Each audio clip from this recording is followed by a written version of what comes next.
Media உங்கள் கனவா? 100% internship and placement assistance உடன் பாண்டி ஸ்கூல் ஆஃப் ஜேர்னலிசமின் ஷார்ட் டர்ம் கோர்ஸில் உடனே சேர கால் 73382424. தேர்வு பெற்ற கிட்டத்தட்ட 10000 அது கேங்மேன் ஈபி கேங்மேன் அவர்கள் வந்து கிட்டத்தட்ட ஒரு 9000 பேருக்கு தான் அந்த அப்பாயின்மெண்ட் ஆர்டர் கொடுத்துருந்தாங்க.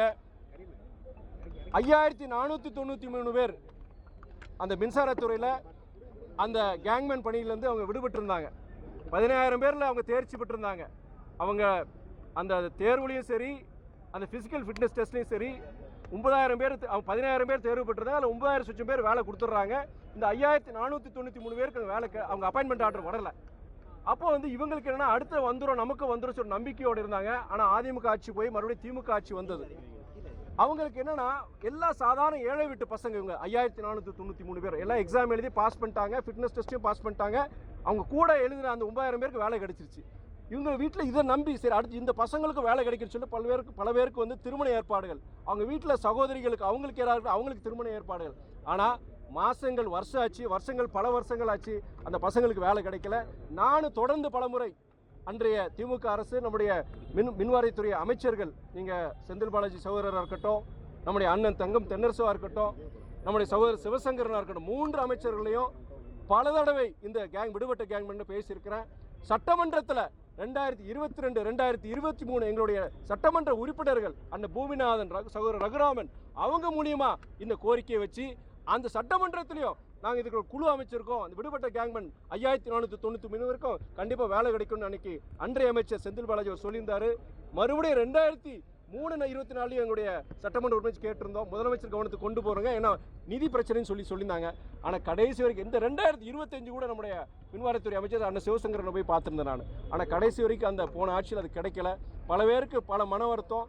இதில் ஒரு திருவண்ணாமலையை சார்ந்த வினோதுங்கிற ஒருத்தர், இதே விடுபட்ட கேங்மேன் அமைப்பை சார்ந்தவர், அவருக்கு போன வருஷம் அவருக்கு கல்யாணம் ஆகி 2 குழந்தைங்க, ஒரு ஆண் குழந்தை பெண் குழந்தை, தற்கொலை பண்ணிக்கிட்டார். பல மன உளைச்சலுக்கு இந்த 5000 பேர் எதாவது இருக்குது, அந்த குடும்பங்கள் ஆயிருக்கு. இந்த நேரத்தில் நான் நம்முடைய முதலமைச்சருக்கு அந்த கோரிக்கை வச்சுருந்தேன். அன்றைக்கி 12 கோரிக்கைகள் இந்த கோரிக்கை ஒன்று. அதுக்கப்புறம் நம்முடைய 2 நாட்களுக்கு முன்பு நம்முடைய மின்சாரத்துறை அமைச்சர் திரு நிர்மல்குமார் அவர்களை சந்தித்து நான் திருச்சி தொகுதி சார்ந்த பிரச்சனையை சொல்லிட்டு இந்த மின்வாரிய விடுபட்ட கேங்மேன் இது ரொம்ப முக்கியமான விஷயம், நீங்கள் தயவுசெய்து சொல்லுங்கள், முதலமைச்சர் கவனத்துக்கு கொண்டு போயிருக்க சொல்லும்போது அப்போயே அவர் பாசிட்டிவாக சொன்னார். இது எனக்கு கொஞ்சம் தகவல் தெரியுங்க அப்படின்னு சொல்லி முழுமை விவரித்து சொன்னேன் நான். அவர் கண்டிப்பாக நான் அதை நம்ம செயல்படுத்தலாம் சொல்லும்போது நான் அந்த கவன ஈர்ப்பு பொதுக்கூட்டம் வச்சிருக்க திருச்சியில் அதை நான் சொல்லலாமான்னு சொல்லும்போது தாராளமாக நீங்கள் சொல்லலாம்னு சொன்னார். ஆனால் இன்றைக்கி காலையில் அந்த வெள்ளை அறிக்கையில் இந்த 5493 பேருக்கும் அவங்க கண்டிப்பாக பணி நியமனம் அந்த அப்பாயின்மெண்ட் ஆர்டர் கிடைக்கணும் சொல்லியிருக்கிறாரு. நான் இன்றைக்கி அலைபேசியில் அவருக்கு ஃபோன் பண்ணி நான் நன்றி சொன்னேன். நான் இவ்வளோ சீக்கிரமாக நீங்கள் சொல்லுவீங்க நான் எதிர்பார்க்கல. மிகவும் ஒரு மகிழ்ச்சியான விஷயம். என்னுடைய இந்த குறுகிய பொது வாழ்க்கை இந்த பயணத்தில் வந்து நிறைய நல்ல விஷயங்கள் ஜனங்களுக்கு செஞ்சுருக்கிறேன். அதில் முக்கியமான ஒரு சாதனையாக நான் இந்த 5493 கேங்மேன் விடுபட்ட கேங்மேனுக்கு இந்த பணி நியமனத்தை நான் பார்க்குறேன்னு சொல்லிட்டு உங்கள் அரசாங்கத்துக்கு, நம்முடைய முதலமைச்சர் சகோதரர் விஜய்க்கு, உங்களுக்கும் சரி என்னுடைய நன்றியை நான் தெரிவிச்சுக்கிறேன்னு சொல்லியிருந்தேன் நான். இது என்னென்னா இன்றைய புதிய ஒரு அரசாங்கம் வந்து என்னென்னா சாதி மதங்களை கடந்து பண அரசியலை கடந்து இன்றைக்கி ஜெயிச்சிருக்கிறாங்க. நான் உங்களுக்கே தெரியும், நம்ம திருச்சி தொகுதி சம்பந்தமாக மெட்ரோ ரயிலாக இருக்கட்டும், இல்லை நம்மளுடைய கந்தரவக்கோட்டையில் இருக்க அரசு மருத்துவமனையாக இருக்கட்டும், இல்லை நம்முடைய ஸ்ரீரங்க அரசு மருத்துவமனைக்கு பல கோரிக்கைகளோடு தான் நம்ம முதலமைச்சர் சந்திச்சிருந்தேன். அடுத்த நாளே எனக்கு கந்தரவக்கோட்டை அந்த மருத்துவமனை சம்பந்தமாக எனக்கு எல்லா அதிகாரிகள் கூப்பிட்றாங்க, செய்கிறாங்க. ஒரு செயல்படுற அரசாக பார்க்குறேன், ஒரு செயல்படுற முதலமைச்சரை பார்க்குறேன், செயல்படுற அமைச்சர்களை பார்க்குறேன். நான் சும்மா ஒரு வெத்து அறிக்கைகளாக மாத்திரம் இல்லாமல் செயல்படுற அமைச்சர்களாக இருக்கிறாங்க. எனக்கு என்னென்னா அன்றைக்கி கூட ஒருத்தர் கேள்வி கேட்டாங்க, என்னங்க முதலமைச்சர் பேசவே மாட்டேங்கிறாரு. நான் சொன்னேன் is man of few words but man of action சொன்னேன் நான். அதன் அடிப்படையில் ஒரு செயல்படுற ஒரு முதலமைச்சராக இருக்கிற சகோதரர் விஜய்க்கு வந்து என்னுடைய நன்றிகள் இந்த நேரத்தில் நான் தெரிவிச்சுக்கிறேன். பணிகளுக்கு வந்து 400 பேருக்கு வந்து பணி ஆணை நேற்று வழங்கினாங்க. அதில் பணி ஆணை வழங்கினவங்க எல்லாமே வந்து ₹1 கூட பணம் வாங்காமல் எங்கள்கிட்ட வந்து இந்த ஆணையை கொடுத்துருக்காங்க அப்படின்னு சொல்லியிருந்தாங்க. அது எப்படி பார்க்குறீங்க? இது வரைக்கும் யாருமே இந்த அதாவது இன்னைக்கு நீங்கள் பணி ஆணையம் இருக்கட்டும், இல்லை உங்களுக்கு எந்த ஒரு நீங்கள் டவுன் பிளானிங் போகிறீங்க, இல்லை எந்த ஒரு அப்ரூவலுக்கு போகிறீங்க, எந்த அலுவலகத்திலையும் பொறுத்த வரைக்கும் அமைச்சரவையிலேருந்து இல்லை அரசாங்கத்திலேருந்து எங்களுக்கு பணம் கொடுங்க இவ்வளோ வேணும், பள்ளிகளுக்கு பொறுத்த வரைக்கும் NOC வாங்கணும்னா இத்தனை லட்சம் அத்தனை எல்லாமே இப்போ இல்லாமல் எல்லாமே வந்து மெரிட் பேசிஸில் இன்றைக்கி செய்கிறாங்க. இது ஒரு மிகப்பெரிய ஒரு புரட்சி, மிகப்பெரிய ஒரு மாற்றத்தை நான் பார்க்குறேன். நான் இது தொடரணும். இது தொடரணும். சகோதரர் விஜய்க்கு சரி, தாவேக அரசுக்கு சரி, உங்களுடைய மக்கள் பொறுத்த வரைக்கும் ஏற்கனவே உங்களுக்கு ஒரு மிகப்பெரிய ஒரு நம்பிக்கை அடிப்படையில் உங்களுக்கு வாக்களிச்சிருக்கிறாங்க. இந்த மாதிரி நீங்கள் செயல்பட்டீங்கன்னா 35 கிடையாது, அடுத்து வர வருடங்களில் நீங்கள் 60 விழுக்காடு வாக்கள் நீங்கள் பெறுவீங்கிற ஒரு நம்பிக்கை வந்து எனக்கே இருக்கு.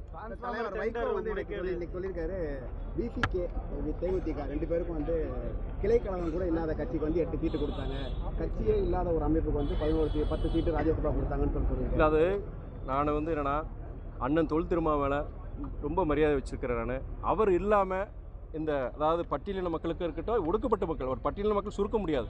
இன்றைக்கி ஒடுக்கப்பட்ட மக்களுக்கு யாராக இருந்தாலும் சரி ஒரு குரல் கொடுக்குற ஒரு குரலை அண்ணன் திருமாவை பார்க்குறேன் நான், பிசிகே இயக்கத்தை பார்க்குறேன் நான். அதை நம்ம குறைச்சி மதிப்பிட முடியாது. அண்ணன் திருமாவை பொறுத்தவரைக்கும் தலைவர் வைகோவுடைய அவருடைய பல நேரங்கள் வந்து நான் அரசியலுக்கு ஒரு இன்ஸ்பிரேஷனாக அண்ணன் வைகோன்னு சொல்லியிருக்கிறாரு. ஏதோ தலைவர் வைகோ ஏதோ ஒரு இதில் வந்து சொல்லியிருப்பாங்க, அப்படிங்கிற நம்ம எடுத்துக்க வேண்டாம். தலைவர் வைகோ அவர் மேலே ரொம்ப மரியாதை வச்சிருக்கிறாரு. அதே மாதிரி நம்ம தேமுதிக இயக்கம் பொறுத்த வரைக்கும் நம்ம மக்களணி கூட்டணி இருக்கும்போது அவங்களோட பங்களிப்பை மறக்க முடியாது. புரட்சி கலைஞர் அண்ணன் விஜயகாந்த் அண்ணன் விஜயகாந்தும் சரி, சகோதரி பிரேமலதா அவங்களையும் நம்ம மறக்க முடியாது. நானது எங்கள் இயக்கம் பொறுத்த வரைக்கும் என்னென்னா, எங்களுக்கு உரிய அந்த அங்கீகாரம் கிடைக்கக்கூடியது அவர் சூழ்நிலையை திமுக உருவாக்கலை. எங்கள் சின்னத்தில் நாங்கள் போட்டி போட முடியல. சின்ன மாத்திரம் கிடையாது, பலமுறை சொல்கிறேன், எங்களுடைய இயக்க உறுப்பினர்கள் அவங்க அடிப்படை உறுப்பினர் ராஜினாமா பண்ணிட்டு அந்த திமுகவில் சேர்ந்து அது மாதிரி பல சங்கடங்களை அனுபவிச்சு எங்களுக்குரிய அந்த இதுதான் அவங்க திமுக கூட. பிற இயக்கங்களை பற்றி எனக்கு நான் சொல்ல விரும்பலை. பிற இயக்கங்கள் பொறுத்த வரைக்கும் ஒரு நட்புணர்வோடு இருக்கிறாங்க. தலைவர் மேலேயும் என் மேலே ஒரு நல்ல ஒரு அன்போடு இருக்கிறாங்க. டிரான்ஸ்ஃபார்மர் டெண்டர் ஊழல் வழக்கு ஏற்கனவே பதிவு செய்யப்பட்டு சிபிஐ வழக்கு செஞ்சிருக்காங்க. இப்போ வந்து கண்டக்டர் நியமனம் உள்ளிட்ட 9 டெண்டர்களில் வந்து 1000 கோடி ஊழல் நடந்திருக்குன்னு இப்போ அமைச்சர் வந்து வெள்ளை அறிக்கை வெளியிட்டு பகிரங்கமாக குற்றச்சாட்டு வச்சிருக்காரு. வழக்கு பதிவு சில நாட்கள் செய்யப்படும்னு சொல்லியிருக்காரு. இது பல்வேறு துறைகளில் பல்வேறு முறைகேடுகள் இருக்குன்னு சொல்லிட்டு இன்னைக்கு பல தரப்பு அமைச்சர் மாத்திரம் கிடையாது, பல்வேறு அமைப்பை சார்ந்த நிறைய பேர் சொல்கிற குற்றஞ்சாட்டுறாங்க. காலப்போக்கில் அதுக்குண்டான நீதி விசாரணை அதெல்லாம் நடக்கும்போது கண்டிப்பாக எல்லா உண்மையும் நமக்கு தெரிய தான் வரப்போகுது. நம்ம ஜாதி மதம் பார்க்காம வேட்பாளர் நிறுத்தினதா சொல்றீங்க விஜய்.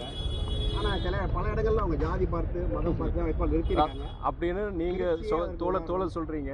ஆனால் என்னை பொறுத்தவரை பெரும்பான்மையாக அவங்க 234 தொகுதியில் பார்க்கும்போது சில இடங்களை பொறுத்த வரைக்கும் அந்த குறிப்பிட்ட சமூகத்துக்கு பொறுத்த வரைக்கும் எந்த ஒரு வாக்கு அங்கே கிடையாதாங்க. ஒரு ஓட்டு அவங்க அதெல்லாம் பொருட்படுத்தாமல் எல்லாருக்கும் பட்டியலின மக்களுக்காக இருக்கட்டும், இல்லை எந்த அந்த சாதி மதம் இதை சார்ந்து எண்ணிக்கையை பார்க்காம அவங்க வந்து இன்றைக்கி வாய்ப்புகளை கொடுத்துருக்குறாங்க. அந்த மாதிரி தேர்தல் பிரச்சாரமும் என்ன எப்படி செஞ்சாங்க, தேர்தல் பிரச்சாரமும் எந்த இடத்துலையும் ஒரு பிரிவினை அரசியல் அவங்க பேசலாம். அவங்க ஒரு குறிப்பிட்ட சாதிக்காண்டியோ இல்லை குறிப்பிட்ட மதத்துக்காண்டி பேசாமல் மக்களுக்கான அரசியல், ஒரு முன்னேற்ற அரசியலை தான் நம்முடைய சகோதரர் விஜய் முன்மொழிந்தார். அப்படி பார்த்தா திமுகவும் அதே மாதிரி தான் பண்ணியிருக்காங்க. இல்லை வரைக்கும் திருச்சியில் வந்து நீங்கள் சிறுபான்மை வேட்பாளர் தான் எம்பி அணிக்கிறப்ப உங்களுடைய ஜாதியோ மதமோ இங்கே ரொம்ப பெரிய அளவில் கிடையாது.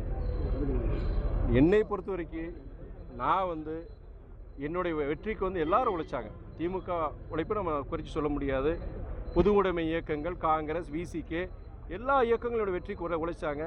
அதுவும் இல்லாமல் அரசியல் எல்லைகளை கடந்து எங்கள் தலைவர் வைகோ மேலே ஒரு நன்மதிப்பு வச்சுருக்கிறாங்க, தமிழ் மக்கள் வச்சுருக்கிறாங்க.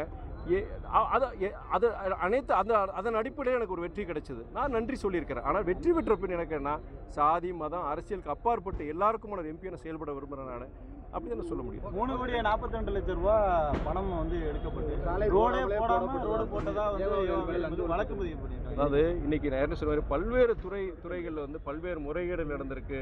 அதெல்லாம் வந்து நிறைய இப்போ இன்னைக்கு குற்றச்சாட்டுகள் வந்து பல பேர், இப்போ தாவேக்க மாத்திரம் கிடையாது, பல பொது அமைப்புகள் அவங்க சொல்லியிருக்கிறாங்க. அறப்போர் இயக்கம் போன்றவங்களும் நிறைய பேர் அந்த குற்றச்சாட்டில் வச்சிருக்கிறாங்க.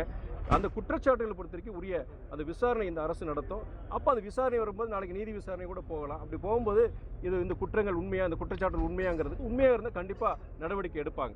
அந்த சட்டப்பேரவையில் வந்து முதல்வர் விஜய் பேசும்போது எதிர்க்கட்சி முன்னாள் முதல்வர் ஸ்டாலின் அவருக்கு பார்த்து ஒரு குட்டி கதை ஒன்று சொல்லியிருக்காரு. அதாவது நான் இல்லை பொதுவாக அந்த இதுக்கு வந்து என்ன சொல்லிடுறேன்னா, எதிர்க்கட்சியாக இருந்தாலும் சரி ஆளுங்கட்சியாக இருந்தாலும் சரி சட்டப்பேரவையுடைய மாண்புகள் பின்பற்றும் தான் நான் சொல்கிறேன். நான் அது வந்து அது அப்படியே தான் சொல்லணுமே தவிர அதுக்குள்ளே போய் இவங்க ஒருத்தர் நான் பேசணும்னு வச்சுக்கோங்க, சரியாக வராது. அது மொத்தத்தில் வந்து சட்டப்பேரவையோட மாண்புகள் பின்பற்றுவது தான் என்னுடைய ஒரு வேண்டுகோள். சட்டப்பேரவையில் தான் வந்து இந்த அரசியல் விமர்சனங்கள்லாம் இருக்கணும், வேற எங்கே இருக்க முடியாது சொல்லி நிர்மலா சீதாராமன் சொல்லியிருக்காங்க. யாருங்க? நிர்மலா சீதாராமன். அதாவது அரசியல் ரீதினா மக்கள் சார்ந்த அரசியல் தனி மனித தாக்குதல் இல்லாமல் எந்தவித ஆதாரங்கள் இல்லாமல் ஒரு அவதூறு குற்றச்சாட்டுகள் இல்லாமல் நீங்கள் மக்கள் சார்ந்த அரசியல் பேச தப்பு இல்லை. அந்த அம்மா அவங்க அப்படியே அதை நினச்சி சொல்லியிருப்பாங்க. அவங்க 27ஆம் தேதி கூட்டணி மாறிடுவீங்களா சார்?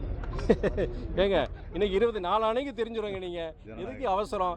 எதுக்கு எங்கள் கட்சியில் இருக்கிற அத்தனை பேர் பொதுக்குழு கிட்ட 2000 பேர் பொதுக்குழு உறுப்பினர் இருக்கிறாங்க, மாவட்ட செயலர் இருக்கிறாங்க, பொருளாளர் இருக்கிற, அவைத்தலைவர் இருக்கிற, அவங்கள வச்சுட்டு நம்ம அவங்க பேசி எல்லாம் தலைவர் முடிவெடுப்பார். நீங்க இன்னைக்கே முடிவு எடுத்துட்டீங்களா? யாரு? நன்றி பாருங்க, நான் வந்து என்னன்னா என்னுடைய தனிப்பட்ட ஒரு துரை வைகோவாக ஒரு மக்களுடைய ஒரு கருத்தை பிரதிபலிச்சேன். நான் அதே சொன்னேன். இது நான் வந்து மதிமுக சார்பான சொல்லல. ஜனங்களுடைய மனக்குமுறல், மக்களுடைய வேதனை, எங்க கட்சிக்காரனுடைய மனக்குமுறல், இதை நான் பிரதிபலிச்சேன். ஆனா முடிவெடுக்க கூடிய அதிகாரம் என்கிட்ட கிடையாது. அது பொதுக்குழு தான் முடிவெடுக்கணும். பத்திரிகை தோழர்கள், ஊடகங்களுக்கு என்னுடைய நன்றியை தெரிவிச்சுக்கிறேன். நல்லா இப்போதான் ஒருத்தர் பவுன்சர் மறுபடியும் போட ஆரம்பிச்சிருக்கிறாரு. பவுன்சர் இருந்தால் மேட்ச்ல ஒரு பவுன்சர் இருக்கணும், இருந்தால் தான் சுவாரஸ்யமாக இருக்கணும். நன்றி, வணக்கம்.